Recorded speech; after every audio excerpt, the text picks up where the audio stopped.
I will be comparing American film director David Fincher's 2014 Gone Girl to Dutch filmmaker George Sluizer's 1988 The Vanishing. More importantly, I intend to juxtapose how both films use psychological thriller elements to move the film along. For example, both movies use sound, cinematography, and transitions to keep the viewers inside the mind of the character and develop said character.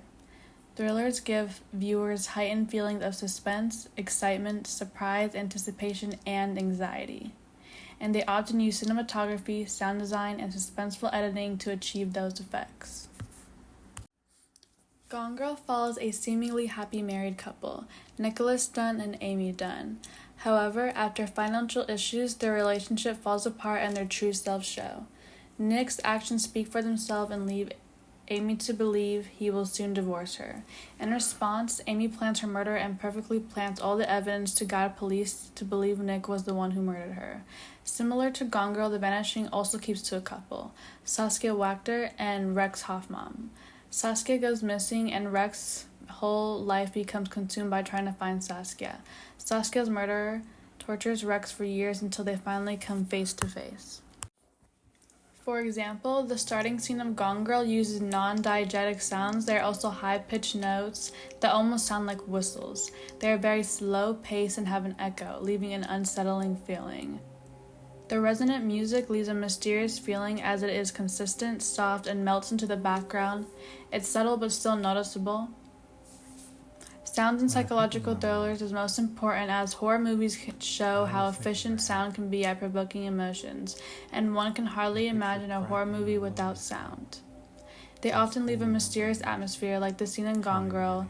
The audience is curious and doesn't know what to expect, but the slow, almost soothing tempo keeps us wondering who these two characters are. Although this is not always the case, as in this scene, Nick trips the alarm while in his father's house and can't turn it off. The alarm is extremely loud, shrilling, and sonic.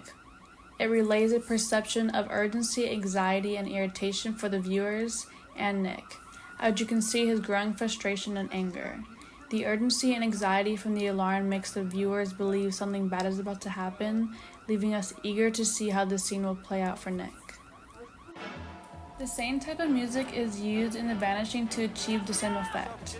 In this scene, Rex is frantically running around searching for Saskia because she has gone missing. The sound follows Rex running and his panicked emotions. The more worried he gets, the faster and more intense the music becomes. The music allows the viewers to feel what Rex is feeling about the situation. You can see him progressively getting more hysterical, and the music only calms down when he does. Sound design, as shown in the last two scenes, leads the audience to want more and become overwhelmed with a tense and intrigued attitude. As for cinematography, various shot types are used to heighten tension and confusion. In this scene, Nick finds his pet cat outside and his front door wide open, already unusual. When he walks inside, multiple camera shots are used like a high-angle shot. Not only does the high-angle shot allow the audience to see the emptiness of the house, but also creates a portentous feeling. Nick is vulnerable and there is a dangerous presence that we do not see or know about yet.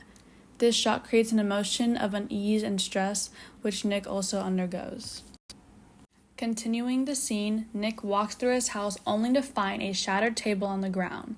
In this scene, Nick is shown in a wide shot. The wide shot permits the audience to see Nick's body language as well as his surroundings. We see that Nick is completely alone and rather confused by the situation, leading the audience to also be perplexed. The scene then transitions to a point-of-view shot. We see the broken table, then the camera moves into a close-up of Nick. The close-up reveals all of Nick's feelings as we can see the disbelief in his eyes and the shock in his swallow. This shot is also used in The Vanishing when Saskia and Rex's car breaks down and they are stuck in a dark tunnel. Saskia freaks out and they start arguing. The close-up makes it feel as if the spectators are in the car as well. In the next scene, Rex departs from Saskia to find something to fix the car, leaving Saskia with nothing to do but worry. This scene is shot from the outside of the car and the camera is slightly angled down, while the small car window acts as a frame for Saskia. The high angle and confined shot expresses Saskia's fear of being alone. She has nowhere to go and is trapped in the car. The high angle makes Saskia look weak as she has no idea what to do in this situation and is lost, while a small framing and tilted shot makes the sequence feel disorienting. The shot is messy, out of place, like Saskia's feeling of the moment. The cinematography of both these films transports viewers inside the mind of the characters, because it's so much easier to understand a character when you can be inside their mind. Lastly, I'd like to mention the editing used in both films. For example, the types of cuts that are used. In this scene, David Fincher skillfully uses cross-cutting to bring viewers to the edge of their seats. Fincher cuts between the two detectives searching Nick's father's house for clues to arrest Nick, while Nick tries to unscramble Amy's puzzle to find out what happened to her. The cross-cutting allows a distinct connection between the two events, as they are both trying to find out what happened to Amy at the same time, giving the audience a thrilling moment to wonder who will figure out the mystery first.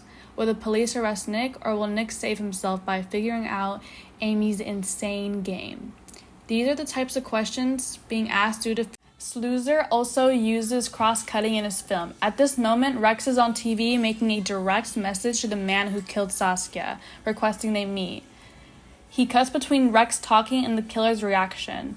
This type of cut is extremely effective in moving the film along and presenting the audience with excitement as to what will happen next, because they get to see Rex potentially face the man he has been chasing, allowing the story to finally move on. With this in mind, cutting to the killer's reaction, he seems very curious about Rex's demands, and we might finally get to see what happened to Saskia. This would be the climax of the story, another reason for the viewer's excitement. This could also be said for the prior scene in Gone Girl, as whether or not the detectives find Nick guilty would be a turning point. In short, David Fincher and George Sluicer artfully used cinematography, sound design, and suspenseful editing to create an electrifying environment for the spectators.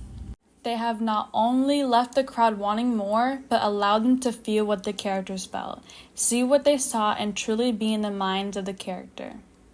Without these film elements, it could not have been a satisfactory thriller because of the commitment to exploring the darkest corners of the human mind. The eerie music sets the tone of the entire film, the numerous shot types display the character's heart and mind, and ultimately, the editing progresses the story along while keeping the audience fully engaged. I know these factors are successful, and it shows in an interview with Rosamund Pike. She explains an experience with a fan of Gone Girl. This fan reversed to Pike as Amy Dunn, and according to Pike, her face was saying, "You really should not be out on the streets."